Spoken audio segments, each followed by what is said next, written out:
Leçon 2, notre être, esprit, âme et corps. Et on va donc poursuivre dans ce cours, ce grand sujet sur qui nous sommes, comment nous sommes faits, esprit, âme et corps. On va rentrer dans le vif du sujet, mais on a commencé d'abord par s'intéresser à la création. Et on va arriver tout doucement à la création de l'homme. Et juste avant ça, on a fait un commentaire dans notre première leçon sur Genèse chapitre 1, verset 1. Et on a commencé avec le verset 2 pour voir en fait que au commencement, Dieu, Elohim, créa à partir de rien les cieux, 3 cieux et la terre, et que la terre ensuite est devenue informe et vide. Et donc on a vu ensemble qu'en fait il s'est passé un événement, la chute de Satan qui s'était rebellé contre Dieu sur la terre, qui a fait que la terre est devenue informe et vide. Mais ce n'est pas la fin de l'histoire, et on va donc reprendre directement au verset 2 de Genèse chapitre 1, la suite de notre observation de ces passages, et puis avancer progressivement vers la création de l'homme, et ensuite plus précisément les autres chapitres sur comment nous sommes faits, comment nous développer, comment vivre dans la victoire, dans la plénitude, une vie victorieuse, dans l'ordre divin, et pouvoir vraiment réussir d'une part, et puis vivre pleinement dans la gloire de Dieu, esprit, âme et corps. Alors Genèse 1, au verset 2. La terre était informe et vide, on l'a commenté la dernière fois, tohu bohu. Il y avait des ténèbres à la surface de l'abîme, et l'Esprit de Dieu se mouvait au-dessus des eaux. Et l'Esprit de Dieu se mouvait au-dessus des eaux. Et là, on a l'amorce d'un changement. Donc la terre était tohu bohu, il y avait des ténèbres à la surface de l'abîme, donc c'était vraiment quelque chose de... Voilà, c'était sombre, c'était le désordre, c'était chaotique, la destruction. Et, après on pourrait dire puis, l'Esprit de Dieu se mouvait au-dessus des eaux. Et ici, ce verbe se mouver au-dessus des eaux, en hébreu c'est rachaf, R-A-C-H-A-P-H. Et ça veut dire voltiger, se mouvoir, l'idée qu'on en a en général, mais aussi la notion de couver, comme une poule qui couve ses œufs. D'accord ? Vous savez, la poule, cet animal qui reste assise, plus ou moins couchée sur son œuf pour le garder au chaud, jusqu'à ce que se développe à l'intérieur le petit, et puis que ça devienne un poussin. Donc, l'Esprit de Dieu se mouvait au-dessus des eaux. L'Esprit de Dieu, donc, non seulement il planait ou voltigeait, comme vous voulez, mais en fait, il couvait la terre. Et là encore, c'est assez intéressant. Je vous ai fait part la dernière fois des conflits entre science et Bible, mais aussi de comment la Bible soutient certaines réalités scientifiques et qu'on n'a pas besoin de se mettre en combat, mais qu'on peut recevoir la sagesse de Dieu. Et ici, il est dit que l'Esprit de Dieu couvait la terre. Donc, il le maintenait au chaud. Et si vous avez un petit peu étudié certaines de ces choses, ou même si ce n'est pas le cas, en tout cas, on considère que la Terre a connu une époque glaciaire, l'ère glaciaire. C'est-à-dire que tout était glacé, comme si la vie, à un moment, finalement, était suspendue parce que c'était glacé. D'accord ? Et ici, il est dit que l'Esprit de Dieu couvait la Terre. Couver, c'est réchauffer. Et donc, on pourrait voir ici qu'en fait, le Saint-Esprit, avant que Dieu ne restaure la création pour devenir la création que nous connaissons aujourd'hui, enfin à peu près, parce qu'il s'est passé des événements entre-temps, mais globalement la terre que nous connaissons aujourd'hui, l'Esprit de Dieu a couvé la terre, l'Esprit de Dieu a réchauffé la terre. Donc là encore, on peut dire pourquoi pas une ère glaciaire. Ce n'est pas écrit noir sur blanc dans la Bible, il y eut une ère glaciaire, puis l'Esprit réchauffa, mais si l'Esprit la réchauffe, c'est bien qu'elle était froide. D'accord ? Bon, tout ça, je le laisse à votre réflexion, mais c'est quand même intéressant de se poser la question. Parce que vous savez, il y a des régions où on a retrouvé des choses qui étaient gelées, prises dans la glace. Et il y a toujours des calottes glaciaires où il peut y avoir des choses qui sont dans cette glace parce qu'il y a eu cette période. Mais l'Esprit de Dieu couva la terre ou réchauffa la terre. Et certainement que les climats étaient différents. Mais à partir du moment où le Saint-Esprit a commencé à se mouvoir, si vous voulez, ou a commencé à réchauffer la terre, eh bien, ça a préparé les choses pour qu'il y ait cette restauration et la création telle que nous l'entendons la plupart du temps. Et donc je reviendrai sur la remarque qu'on a faite à Genèse 1, verset 1, parce qu'à partir de maintenant, le verbe créer ne va pas être le terme bara. On ne va retrouver ici, dans ce passage, jusqu'à Genèse 1, 20, uniquement créer à partir de quelque chose. On ne trouve plus le verbe créer à partir de rien. Je vous rappelle, Genèse 1, 1, Dieu créa à partir de rien les cieux et la terre. Et tout ce qu'on trouve ensuite, ce que nous appelons la création d'habitude, traditionnellement, en fait, oui, Dieu crée des choses, mais à partir de quelque chose. Ou bien Dieu transforme les choses, ou Dieu organise, met en ordre. Donc il serait plus juste de parler de restauration de la terre. Alors, on va simplement parcourir rapidement cette dite création, qui bien plus précisément serait la restauration, ou la remise en ordre. Et on voit ici l'Esprit de Dieu donc se mouver au-dessus des eaux, et là, ça commence à bouger. Dieu dit que la lumière soit, et la lumière fut. Dieu vit que la lumière était bonne, et Dieu sépara la lumière d'avec les ténèbres. Dieu appela la lumière jour, et il appela les ténèbres nuit. Ainsi, il y eut un soir, il y eut un matin. Ce fut le premier jour.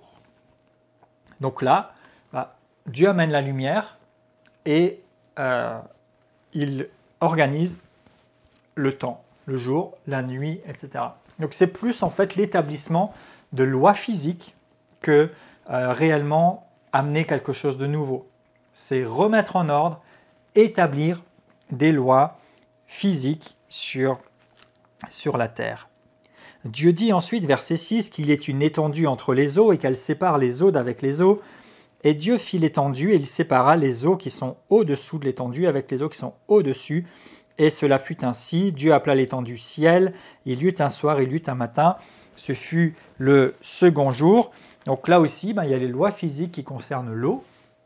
Donc il sépare l'eau de la terre, les océans, les mers, etc., de l'eau, l'étendue du ciel, donc l'atmosphère, telle qu'elle entoure la terre. Ensuite, verset 9, Dieu dit que les eaux qui sont au-dessus se rassemblent en un seul lieu et que le sec paraisse, et cela fut ainsi. Dieu appela la terre sec, et il appela l'amas des eaux mer, et Dieu vit que cela était bon. Donc là, Dieu va séparer la terre ferme, sèche, des mers et des océans. Et puis il dit que la terre produise de la verdure, de l'herbe portant de la semence, des arbres fruitiers donnant du fruit, selon leur espèce, ayant en eux-mêmes leur semence sur la terre, et cela fut ainsi.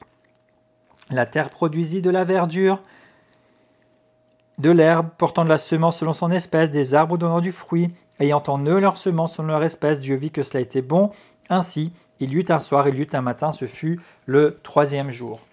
Et donc voilà ce troisième jour. Et vous voyez, même dans la manière dont les choses sont amenées, c'est pas Dieu créa les arbres, etc. Il dit, Dieu dit que la terre produise. Donc c'est qu'il y avait déjà quelque part la substance, mais Dieu va simplement ordonner les cycles de vie, l'ordre divin, le fonctionnement, avec les plantes qui ont leur propre semence pour pouvoir se remultiplier, et ainsi de suite. Verset 14, Dieu dit qu'il y ait des luminaires dans l'étendue du ciel pour séparer le jour avec la nuit, que ce soit des signes pour les époques, les jours et les années, qu'ils servent de luminaires dans l'étendue du ciel pour éclairer la terre, cela fut ainsi. Dieu fit les deux grands luminaires, le plus grand pour présider au jour et le plus petit pour présider à la nuit. Il fit aussi les étoiles, il les plaça dans l'étendue du ciel pour éclairer la terre, pour présider au jour et à la nuit, et pour séparer la lumière d'avec les ténèbres. Dieu vit que ça a été bon. Il y eut un soir, il y eut un matin, ce fut le quatrième jour.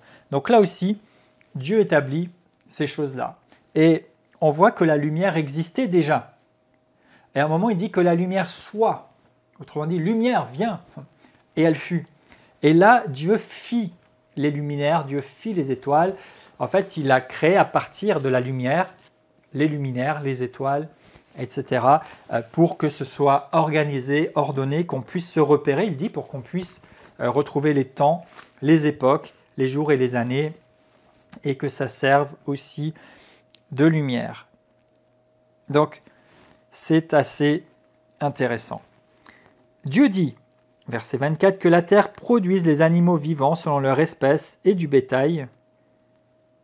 Non, pardon, j'ai sauté un passage, verset 20. Que les eaux produisent en abondance des animaux et que les oiseaux volent sur la terre et dans l'étendue du ciel. Dieu créa les grands poissons et tous les animaux vivants qui se meuvent et que les eaux produisirent en abondance selon leur espèce. Il créa aussi tout oiseau selon son espèce. Dieu vit que cela était bon.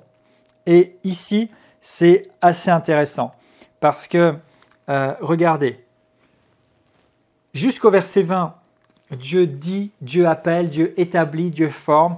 Et au verset 21, Dieu crée les grands poissons. Et en fait, il les a de nouveau créés. Là, c'est de nouveau bara. Donc ça, c'est quelque chose qui n'existait pas. Et que Dieu est venu créer, donc les poissons, les animaux. Et verset 22, il les bénit en disant « Soyez féconds, multipliez, remplissez les eaux des mers et que les oiseaux se multiplient sur la terre. » Il y eut un soir, il y eut un matin. Ce fut le 5e jour. Que la terre produise des animaux vivants, du bétail, des reptiles, des animaux terrestres. Et cela fut ainsi. Dieu fit les animaux de la terre selon leur espèce. Et là, de nouveau, verset 25, Dieu fit, c'est Dieu créa, Dieu bara les animaux de la terre, le bétail, tous les reptiles. Et Dieu vit que cela était bon. Donc, ici, c'est quand même assez intéressant parce que Dieu d'abord crée à partir de rien les cieux et la terre. Ensuite, il met de l'ordre, il rétablit une création jusqu'au verset 20. Et ensuite, il crée les animaux et il transforme aussi la matière finalement pour avoir la création telle qu'elle nous entoure. Donc, c'est assez intéressant de faire ce parallèle entre ces deux verbes, bara et asa, créer à partir de rien ou créer à partir de quelque chose, transformer, modeler. Et ensuite, Dieu va créer l'homme. On arrive enfin au sujet, mais je crois que c'était intéressant de passer une leçon et demie à poser déjà le cadre. Et là, quelque chose de merveilleux. Puis Dieu dit, verset 26, « Faisons l'homme à notre image, selon notre ressemblance. » Et qu'il domine sur les poissons de la mer, les oiseaux du ciel, sur le bétail, sur la terre, sur tous les reptiles qui rampent sur la terre. Dieu créa l'homme à son image, il le créa à l'image de Dieu, il créa l'homme et la femme. Et là, on voit que Dieu a créé l'être humain à son image, à sa ressemblance. Là, il n'a pas seulement ordonné comme ça, il dit « faisons ». Et ici, on retrouve le « faisons », d'accord, qui est cette Trinité dont on avait dit, hein, ensemble, Père, Fils et Saint-Esprit. Et faisons, c'est de nouveau le verbe asa, formé à partir de quelque chose. Et d'ailleurs, plus loin, on voit que Dieu a créé l'homme, a formé l'homme à partir de la poussière de la terre, etc. Mais il y a quand même une chose en particulier qui va le différencier, et on y vient progressivement. Verset 28, Dieu les bénit et Dieu leur dit « Soyez féconds, multipliez, remplissez la terre, assujettissez-la, dominez sur les poissons, les oiseaux et tout animal qui se meut sur la terre. » Et Dieu dit « Voici, je vous donne toute herbe portant de la semence, etc. » Et regardez au verset 31, Dieu vit tout ce qu'il avait fait, et voici, cela était très bon. Et ici, une remarque intéressante, c'est que précédemment, verset 10, verset 12, verset 18, verset 21 et 25, Dieu vit que c'était bon. À chaque jour, il a vu que c'était bon. Mais quand il a fini de créer l'homme, il vit que c'était très bon. Pourquoi ? Parce qu'en fait, Dieu a vu que tout ça était bon. C'était juste bon, mais il manquait encore quelque chose. Et en fait, plus que quelque chose, il manquait quelqu'un. Pourquoi ? Parce qu'en fait, Dieu avait certainement déjà à ce moment-là dans son cœur ce désir et ce soupir de dire « je veux être en communion avec quelqu'un, je veux avoir l'humanité avec moi ». Et toute cette création, c'est bien beau, mais ce n'est pas une finalité en soi, c'est poser le cadre pour que je puisse vivre une communion vivante, intense avec ma création, avec l'être humain, avec qui je puisse être en communion, qu'il puisse lui gérer, dominer cette création. J'ai créé tout ça, mais maintenant je veux mettre quelqu'un qui va gérer ça, qui va s'en occuper, qui va exercer mon autorité et qui va jouir aussi de toutes ces choses-là que j'ai créées et avec qui je vais coopérer avec qui je vais fonctionner. Et il fallait quelque chose qui puisse être, si j'ose dire, à la hauteur de la communion que Dieu désirait. Et pour cela, il fallait quelqu'un de particulier. Il fallait quelqu'un qui soit à son image et à sa ressemblance. Il fallait quelqu'un avec qui il puisse communier. Alléluia.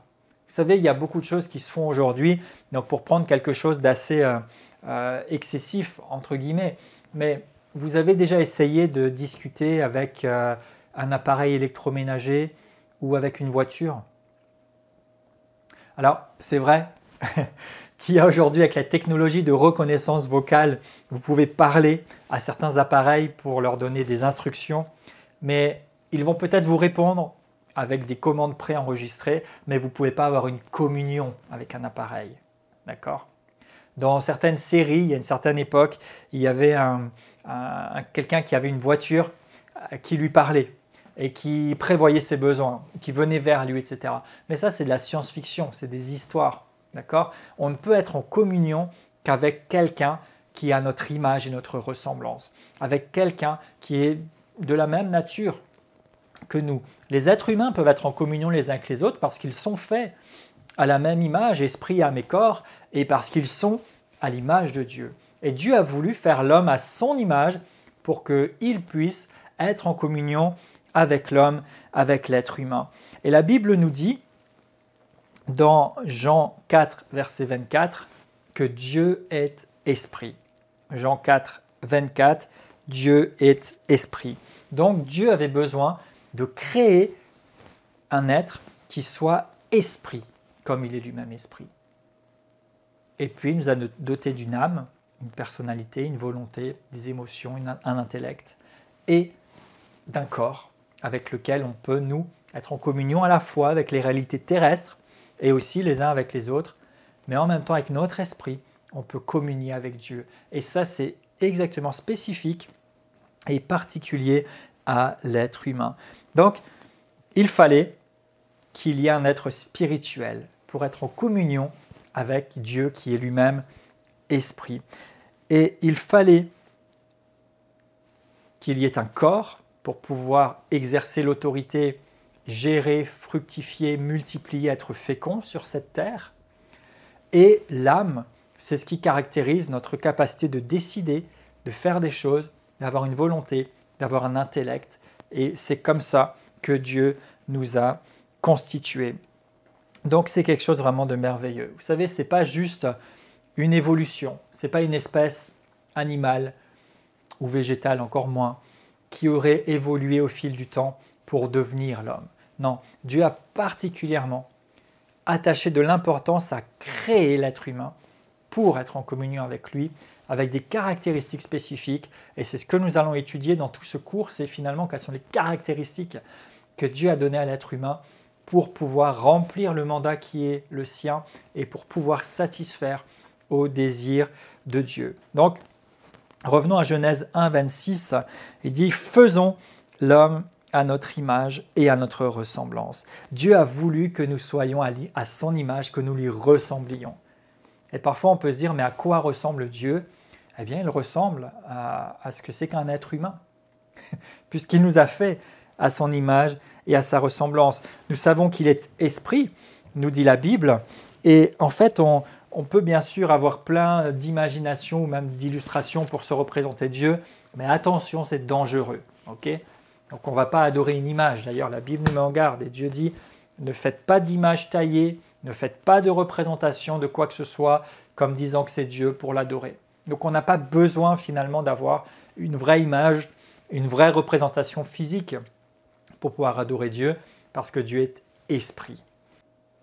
Mais nous pouvons avoir une ressemblance avec Dieu parce que nous sommes à son image et on peut se dire qu'il y a des choses qui ressemblent. Et je vais vous montrer plusieurs choses. Dieu est esprit et nous-mêmes, nous avons un esprit. Pourquoi ? Parce que Dieu a soufflé dans l'homme pour qu'il devienne vivant. Nous montre l'Écriture. Regardez Genèse 2, verset 7.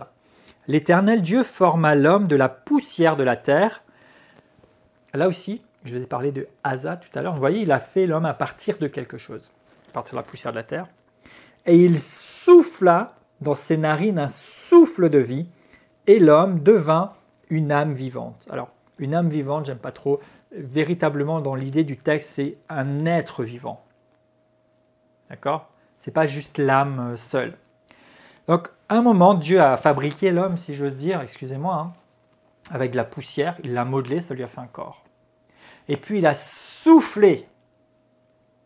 Et le mot souffle dans l'écriture, c'est le même mot que esprit.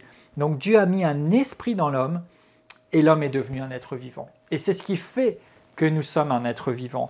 Et Dieu a choisi donc de former l'homme, il l'a créé, il lui a donné un esprit. Il a mis quelque chose de lui-même dans l'homme, en fait. Quand Dieu a soufflé dans notre narine, c'est quelque chose de lui-même qui est en nous. Et en fait, notre esprit, notre vraie nature, notre vraie personne, c'est parce que Dieu souffle dans l'homme que l'homme existe, qu'il est vivant et il a cette nature qui est propre à l'être humain d'être esprit, d'avoir une âme et de vivre dans un corps. Et Dieu se révèle dans l'Écriture et on voit beaucoup de choses. Dieu lui-même nous montre qu'il a une personnalité. Je vais vous donner quelques références, vous les avez aussi dans votre support pour avancer. Mais si vous prenez Lévitique 26, 11, Ésaïe 1, 14, et vous vous rappelez probablement, on va le revoir ensemble, mais je vous avais dit que notre âme, c'est intelligence, volonté, émotion ou sensibilité. Et la Bible nous dit que Dieu a une intelligence. Amen. Il est intelligent, il est l'intelligence même, je suis d'accord. Mais Dieu a une intelligence, psaume 147, verset 5. Il a une volonté, Romains 9, 19. Et il a des émotions, psaume 2, verset 4. Ésaïe 40, 28. Ésaïe 59, 16. Alors, bien sûr, ce n'est pas les seuls versets, mais à travers l'Écriture, on voit en fait que Dieu lui-même a des caractéristiques qui nous ressemblent, qui nous sont communes. Et maintenant, c'est de se dire, est-ce que Dieu a un corps physique? Eh bien, ce n'est pas évident à cerner ou à se représenter. Néanmoins, la Bible nous dit que Dieu a un visage, Exode 33, 23, qu'il a un dos, parce que Moïse a pu le voir de dos, Exode 33, 23 toujours. Dans certaines versions aussi, c'est dit comme ça. Et puis, il est dit que Dieu a des yeux pour voir, psaume 18, 25, qu'il a des narines et une bouche, psaume 18, verset 9, qu'il a des mains, Exode 33, 22, et on voit aussi qu'il porte un vêtement. Dans la vision d'Ésaïe, notamment Ésaïe 6, verset 1 et suivant, il dit que le pan de sa robe remplissait le temple, etc. Et plusieurs fois dans l'Écriture, des prophètes, déjà les prophètes de l'Ancien Testament, à certains moments dans le Nouveau Testament, et puis tout particulièrement aussi dans l'Apocalypse, mais déjà entre-temps avec Étienne, etc., qui ont eu des visions ouvertes et qui disent « je vis le Seigneur ». Donc c'est qu'il y a bien quelque chose, une dimension, on peut dire corporelle, ou en tout cas que Dieu, par moments, se révèle et se montre avec un corps.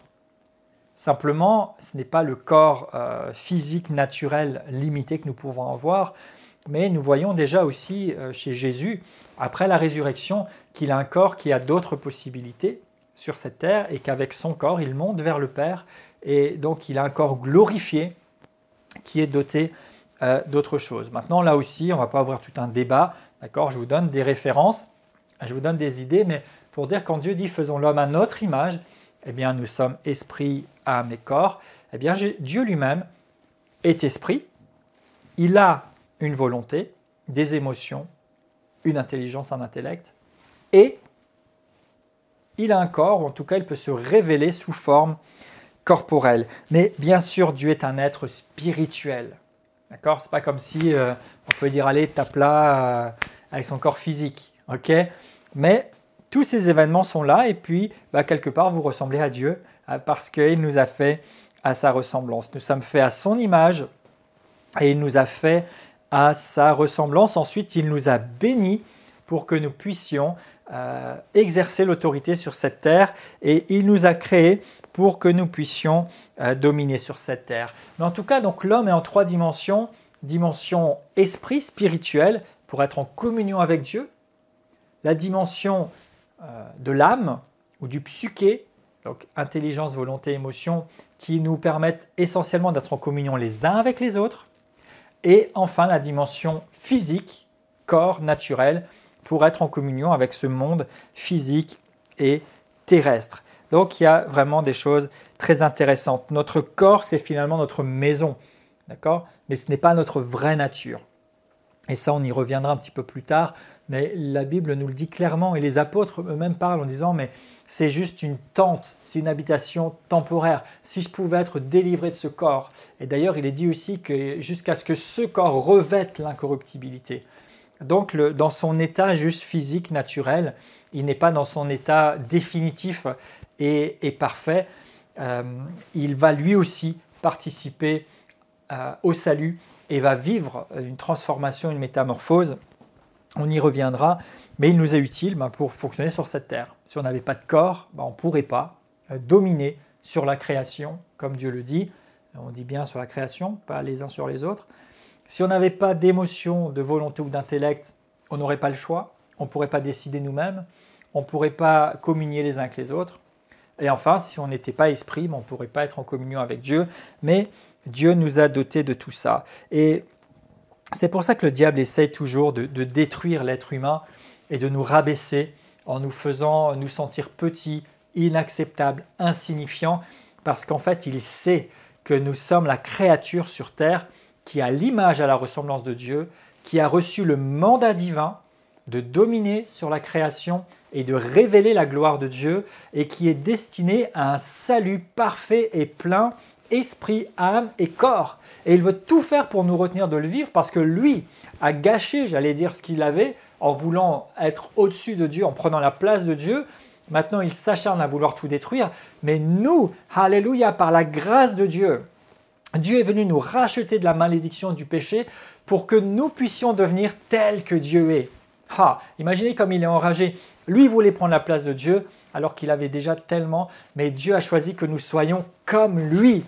Alléluia, à l'image même de Dieu, notre Père. Et c'est pour ça qu'il nous a fait esprit, âme et corps. Et que nous avons besoin d'apprendre comment ça fonctionne pour pouvoir vraiment entrer dans ce plan merveilleux de Dieu et ne pas rester seulement accroché à des choses naturelles, terrestres, en fonctionnant que dans la dimension du corps, dans la dimension que de l'âme, des émotions, des envies, des passions, etc.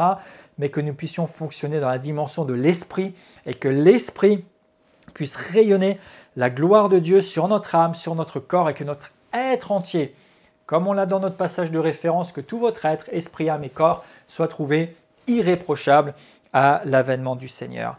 Donc, je reviens, l'homme n'est pas en 3 parties, mais en 3 dimensions.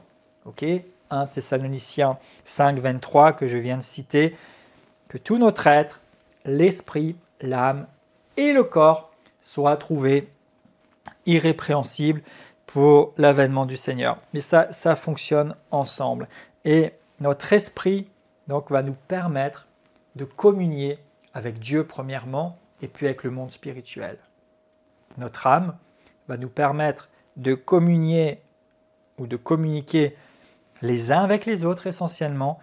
Et enfin, notre corps va nous permettre de fonctionner avec ce monde terrestre, physique et matériel. Et vous savez, il y a tellement de sujets pour lesquels les gens sont pris comme ça dans des pensées qui les limitent.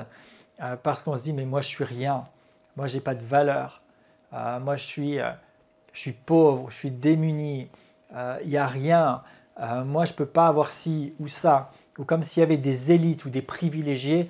Non, Dieu a dit faisons l'homme à notre image et ça c'est vrai pour tous les êtres humains. Vous avez été fait à l'image de Dieu et si vous existez aujourd'hui c'est parce qu'à un moment donné Dieu a soufflé dans vos narines un souffle de vie. Dieu a insufflé son esprit. On n'est pas seulement le fruit de l'union de nos parents physiques, mais on est le fruit de la volonté de Dieu qui nous a aimés, qui nous a désirés, qui nous a destinés et qui nous a amenés à l'existence et qui, lui, nous a donné le souffle de vie. Donc pourquoi Dieu nous a créés ? D'abord pour être en communion avec lui, pour être en communion les uns avec les autres et pour pouvoir opérer sur la terre. Et puis, Dieu nous a créés pour dominer sur les œuvres de ses mains. On l'a vu, Dieu a dit Soyez féconds, multipliez. Genèse 1, 26, on peut y revenir. Et remplissez la terre.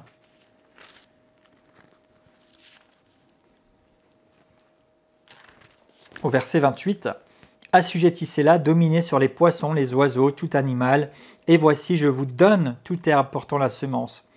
Et tout arbre qui est sur la surface de la terre, ce sera votre nourriture. Et tout animal de la terre, tout oiseau du ciel, tout ce qui se meut sur la terre ayant en soi un souffle de vie, je donne toute herbe verte pour nourriture. Et cela fut ainsi.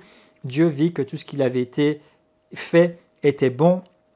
Il eut un soir, il y eut un matin.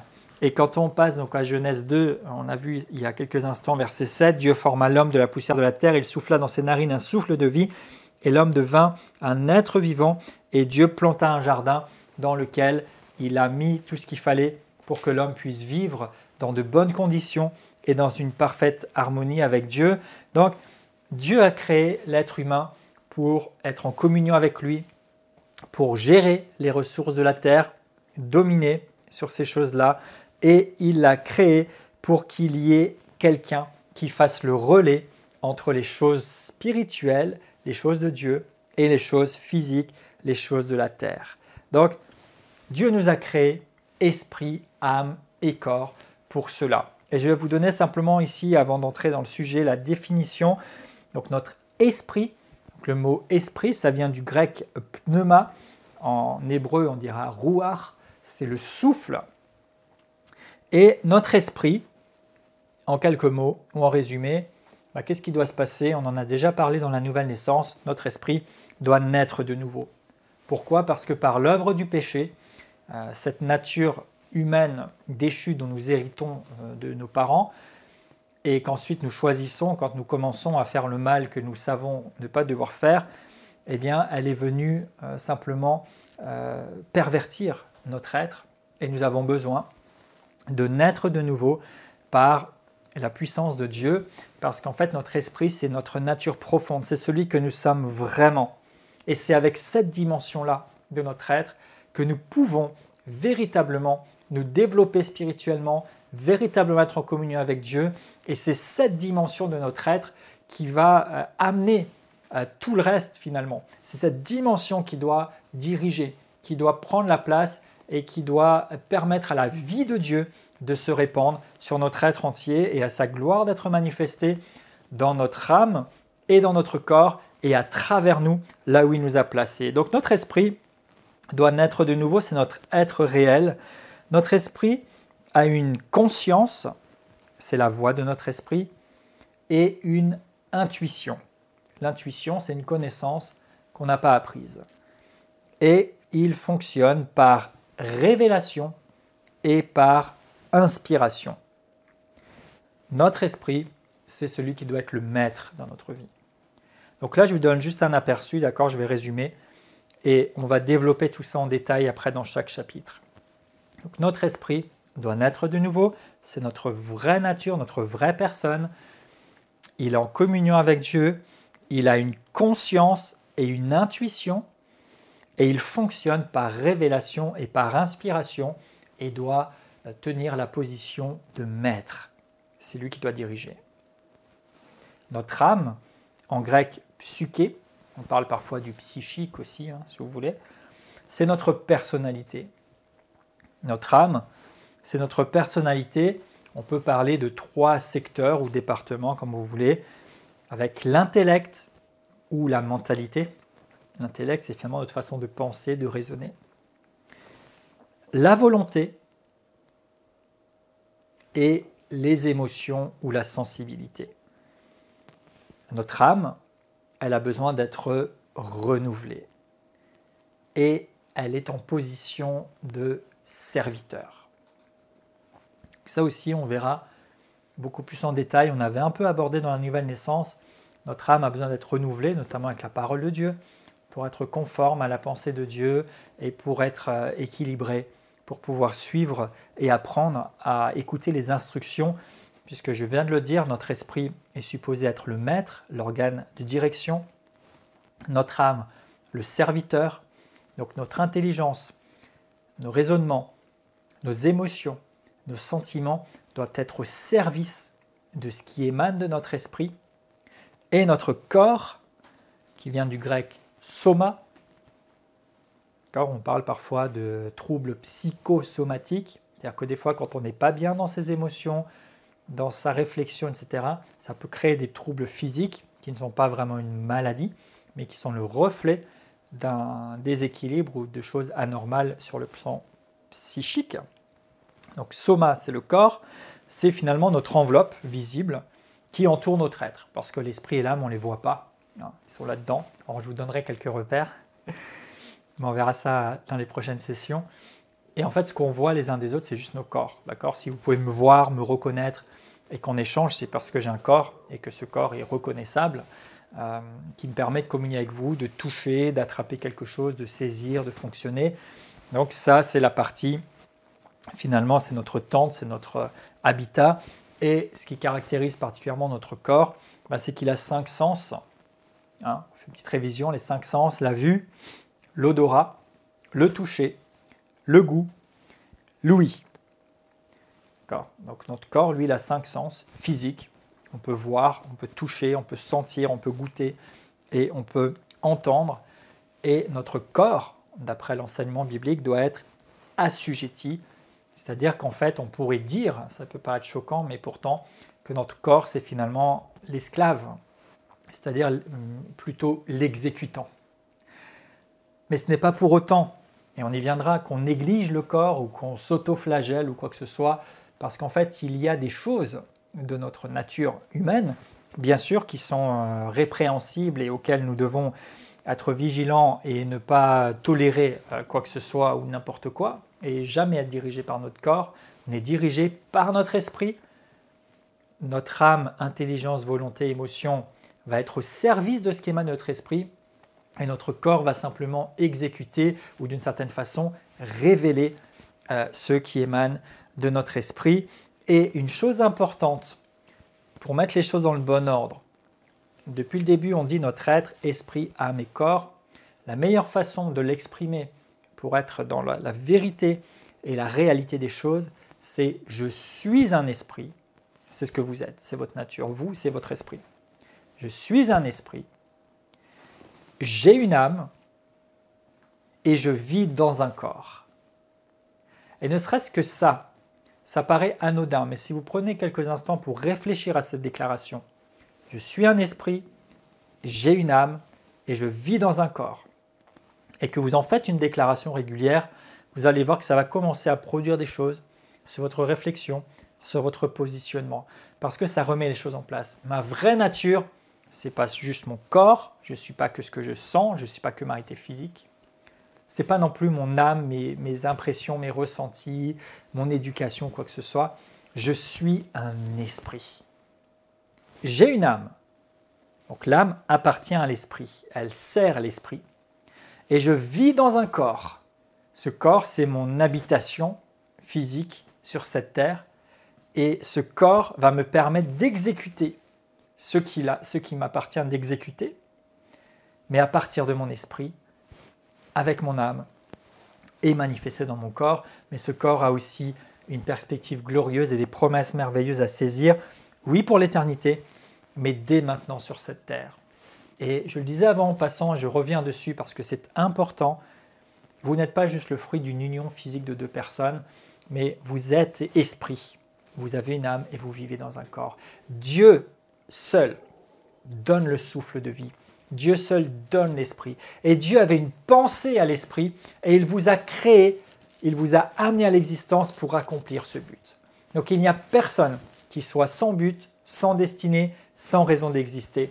De la même manière que Dieu a dit dans Genèse 1, 26, « Faisons l'homme à notre image et à notre ressemblance pour qu'il domine sur la création, qu'il se multiplie. » Et j'élargis un peu en disant qu'il accomplisse nos buts. Eh bien, pour chacun de vous qui entendez ma voix maintenant, qui suivez ce cours, un jour, Dieu a dit « faisons-le ». Faisons-la à notre image pour telle chose, pour des œuvres bonnes. Éphésiens 2,10 dit que Dieu nous a créés pour des œuvres bonnes qu'il a préparées d'avance afin que nous les pratiquions. Il avait préparé des choses pour que nous puissions les vivre. Et Romains 8, Dieu dit ceux qu'il a prédestinés, il les a appelés. Et ceux qu'il a appelés, il les a justifiés. Et ceux qu'il a justifiés, il les a glorifiés. Dieu vous avait prédestinés. Ce n'est pas qu'il a prédestiné certains et pas d'autres. En fait, nous avons tous été choisis et prédestinés en Christ. L'Épître aux Éphésiens en parle. Pour que nous puissions vivre avec lui. Dieu a un plan, un projet pour chacun de vous, pour chacun de nous. Il nous a connus d'avance. Il nous a prédestinés, il nous a appelés, il nous a positionnés, il nous a ressuscités ensemble pour être avec lui du moment que nous sommes nés de nouveau, de telle sorte de manifester ses œuvres dans notre vie. Vous êtes voulus de Dieu et vous allez apprendre à vivre dans votre pleine nature, esprit, âme et corps avec l'ordre divin. Et ça va poser le fondement pour que vous puissiez de plus en plus entendre de votre esprit, puiser dans votre esprit et laisser l'esprit qui est animé par le Saint-Esprit, parce que la Bible dit que l'Esprit de Dieu témoigne à votre esprit que vous êtes enfant de Dieu, de telle sorte que tout votre être soit renouvelé, illuminé, transformé et conforme à la destinée de Dieu pour vous et que votre être, esprit, âme et corps vivent le plein salut, soit trouvé irréprochable au retour du Seigneur, soit manifeste et positionné dans la gloire de Dieu et que le nom de Jésus-Christ soit puissamment glorifié. Alors rappelez-vous, je suis un esprit, j'ai une âme et je vis dans un corps. Quand vous avez des combats avec vos émotions, dites je suis un esprit. C'est l'esprit qui dirige, j'ai une âme et je vis dans un corps. Quand votre corps vous fait souffrir ou vous attire vers certaines choses, rappelez-vous, je suis un esprit, j'ai une âme, je vis dans un corps. Ce n'est pas mon corps qui dirige, c'est mon esprit. Ce n'est pas mon âme qui dirige, c'est mon esprit. Et vous allez de plus en plus vous positionner et vous développer. Et bien sûr, dans la suite des sessions, nous allons apprendre comment fonctionne l'esprit, ses caractéristiques, l'âme, le corps. Et nous allons apprendre comment fonctionner, comment favoriser cet ordre divin, comment fortifier notre esprit pour vivre pleinement ce qui nous appartient et être ces hommes et ces femmes qui sont véritablement à l'image et à la ressemblance de Dieu, ces hommes et ces femmes qui peuvent être dans une communion intense avec lui, ces hommes et ces femmes qui révèlent la gloire de Dieu parce qu'ils sont en communion avec lui, en communion les uns avec les autres, et parce qu'ils sont ce relais que Dieu s'est choisi pour amener les choses de l'esprit dans le naturel, les choses célestes sur la terre, les choses de sa gloire dans nos réalités. Et ça, c'est une perspective tellement merveilleuse et ça nous appartient à chacun d'entre nous. On ne veut plus passer à côté, on ne veut plus se laisser usurper la raison pour laquelle l'humanité existe. Nous n'existons pas pour vivre quelques dizaines d'années sur cette terre aussi difficilement que possible et peut-être espérer un salut futur après notre mort physique. Mais nous existons pour vivre la gloire de Dieu, pour être en communion avec lui, pour manifester sa puissance et pour révéler le ciel sur la terre. Il n'y a pas moins que cela et vous pouvez en faire partie, c'est votre choix, votre décision et vous vous préparez en suivant ces enseignements et en comprenant esprit, âme et corps à vous mettre sur la voie pour être cet outil disponible et Dieu agira comme vous ne l'imaginez même pas encore et vous serez dépassé par sa grandeur. En tout cas, d'ici là, rappelez-vous, je suis un esprit, j'ai une âme et je vis dans un corps et on se retrouve bientôt pour la leçon